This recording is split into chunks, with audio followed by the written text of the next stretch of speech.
அதிசயங்கள் செய்கிறவர் நம் அருகில் இருக்கிறார்.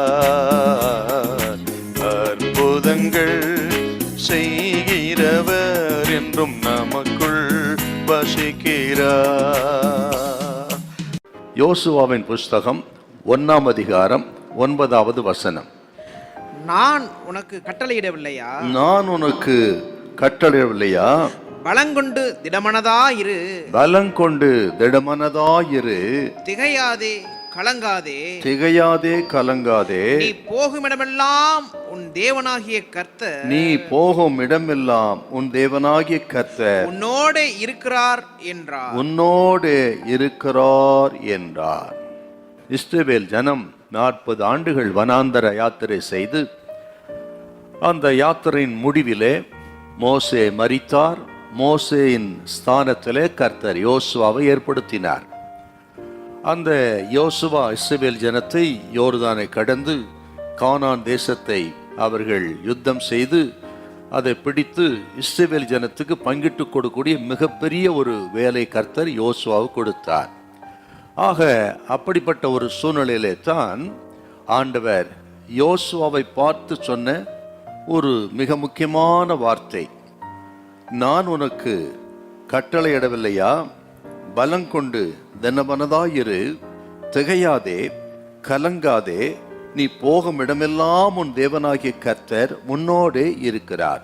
பலம் கொண்டு திடமனதாயிரு என்று யோசுவாவை பலப்படுத்தி சொன்ன அருமையான ஒரு வார்த்தை.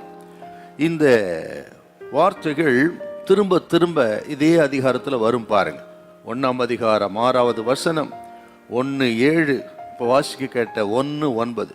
ஆக 3 விசை திரும்ப திரும்ப யோசுவாவை பார்த்து கர்த்தர் சொல்லுகிறார். ஏன்னு கேட்டினா யோசுவாவுக்குள்ளே ஒரு திகைப்பு, ஆக பயம் கலக்கம் இருந்திருக்கலாம். புதிய பொறுப்பு, ஆக பிரவேசிக்க போகிற தேசமோ ஒரு பயங்கரமான தேசம். ஆக இந்த தலைமுறை இஸ்ரவேல் ஜனம் இருக்கிற புதிய தலைமுறை, ஆக எப்படி அவர்களை கொண்டு போய் சேர்த்து தேசத்தை பங்கிட்டு கொடுப்பது என்கிற மிகப்பெரிய ஒரு கேள்வி அவருக்குள்ள இருந்ததுனால அவருக்குள்ள திகைப்பு, பயம், கலக்கம் இருந்திருக்கலாம். ஆகவே தான் ஆண்டவர் திரும்ப திரும்ப சொல்லுகிறார், பலம் கொண்டு திடமனதாயிரு. யோசுவா, நீ பலம் கொண்டு திடமனதாயிரு என்று சொன்னார். இந்த வசனத்தை வார்த்தை கேட்கிற தேவ பிள்ளைகளை பார்த்தும் ஆண்டவர் சொல்லுகிறார், ஒருவேளை உங்களுக்குள்ளும் பலவிதமான கலக்கங்கள் இருக்கலாம், பயம் இருக்கலாம், திகைப்பு இருக்கலாம். இந்த காரியம் என்ன ஆகுமோ, எப்படி செய்ய முடியுமா முடியாதா என்றெல்லாம் உங்களுக்குள்ள 1000 கேள்விகளோடு இருக்கலாம். இன்னைக்கு ஆண்டவர் சொல்லுகிறார், யோசுவாவை பார்த்து சொன்னவர் உங்களையும் பார்த்து சொல்லுகிறார், பலம் கொண்டு திடமனதாயிருங்கள், பயப்படாதிருங்க, கலங்காதிருங்க, கர்த்தர் உங்களோடு கூட இருக்கிறார். ஹல்லேலூயா, ஹல்லேலூயா.